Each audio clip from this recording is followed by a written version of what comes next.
هذا بدنا نشتري خضره جبت يعني يقول ما اعطيك. لا والله ما جعد بي.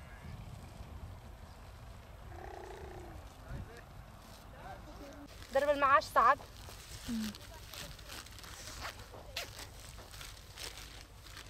من مرقدة وجايين الفلاليح، بس صار لنا شي 30 سنة هون. شلون بدنا نحكي يعني دوم يعني مشاكل وضرب ضرب ضرب يعني تعبنا. حاليا عم نعبي اكياس. بدنا نزرع خضرة. بدنا نعيش يعني. بدنا نزرع بندورة ونعمل كوسة طبعا بحنطة وبقطن وبفول. عندنا امبارح نحن خلطنا شغل يعني بالبرات بالارض، وهلا حاليا جينا على الشغل الثاني هين. خلصنا ركاش واجينا نشتغل هين بالكياس نعبي مشان الخضره.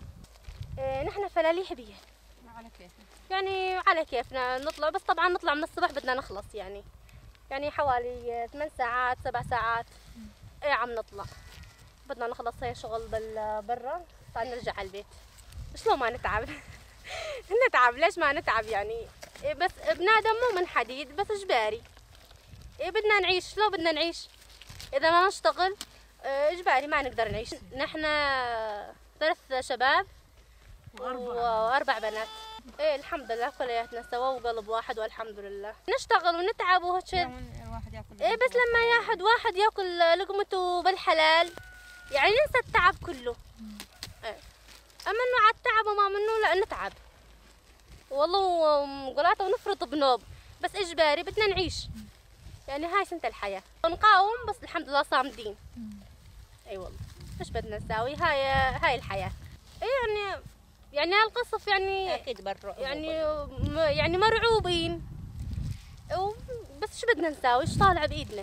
مو طالع بايدنا شيء. الحياة بدها تستمر، شلون ما بدها تكون تكون، بدها تستمر الحياة.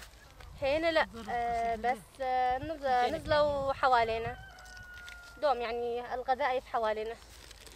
بيت على بجنب اخوي، بيت اخوي بجنب جيراننا، بس الحمد لله يعني حاليا لا احنا حوالينا لا بجنب البيت يعني، بس حولنا وحوالينا يعني. ما نقول خايفين، لا خايفين، بس الحياة بدها تمر. عندنا طاقة حاليا. مي الحمد لله مي بير. طاقة يعني. إذا ما نشتغل ما نعيش. أنا وأخواتي يتامى ومرت بدنا أخويا. نعيش بقى. ويتامى إحنا يعني، بس بدنا نعيش. وإذا ما إحنا نشتغل ونتعب يعني ما نعيش. بالنسبة إحنا البنات وهكذا والشباب يعني كلياتنا معتمدين على حالنا. إحنا يعني ليش أقول لك يعني نحن الحمد لله يعني صرنا قلب واحد. كلياتنا بدنا نقاوم. أنا لما أشجعها بدي أشجعها أقولها يا أختي إجباري بدنا نعيش، بدنا يعني إذا ما إحنا نصرف ما حد يصرف علينا. بدنا نشتغل يعني بدنا نشتغل مشان العيش. أنا دارسة. ايش درستي؟ بس دارس للرابع يعني ما كملت. واخواتي هذول لا مو دارسات. ليش السبب؟ السبب يعني أولي فلايح وتعب وما درسوا. وكنا كمان يعني بالشتوية هين بالشتاء غادي بالجرية، ونجي على الصيف هين بالشغل، وما بي أحد يعني إنه البنات إذا ما يجون هين على الفلحة وهيك ما بي حدا يعني يشتغل. أكيد إحنا الحمد لله زادين يعني قايمين بحالنا في سبيل إنه ما نحتاج حدا ولا نحتاج الزلمة. إحنا يعني مثلا إحنا يعني البنات إحنا معتمدين على حالنا، الشباب كمان معتمدين على حالهم وعم نتساعد هين يعني حاليا. والحمد لله. وتعرفين انت المجوز برات بيتك يعني ما له شغل ببيتك الثاني، ما راح يصرف عليك يعني. انت بدك تصرفين على حالك، بدك تعتمدين وتشتغلي وتتعبي وتصرفي. ما بي عمل تقعدي وتدحجي على الحيطان، ما بي شغل.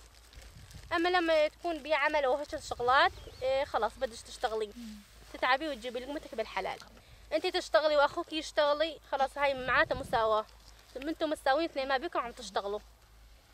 اما اذا هو قاعد وانت تشتغلي ما تزبط، واذا انت تقعدي وهو يشتغل كمان ما بتزبط. اتمنى يعني بسوط الارض يعني كل شيء اوضاع ترجع مثل اولي.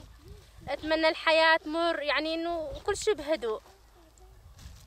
وهذا اللي اتمنى. الانسان يحلم ويتمنى كل شيء، بس الانسان مو طالع بايده شيء اللي يتمناه ويحلمه، لانه ولا حلم لحد اليوم انه اتمناه ويتحقق لحد لحد الآن ما تحقق شيء بحلمي، إنه الإنسان يكون ببيته مرتاح وقاعد. إيه بس صعب هالشي هذا. إيه الحرب أكيد هو الحرب وما قاعد يخلينا يعني نقعد بيتنا ومرتاحين وهيك. أكيد هو من هو الشي هذا يعني من وراء هالحرب وهالشغلات هاي. نتمنى احنا يعني يكون نرجع اوضاعنا مثل اولي بامان ومرتاحين، نمشي بكيفنا نقعد بكيفنا. هذا الشيء نتمناه احنا، وان شاء الله يخلص كل شيء بهالحرب.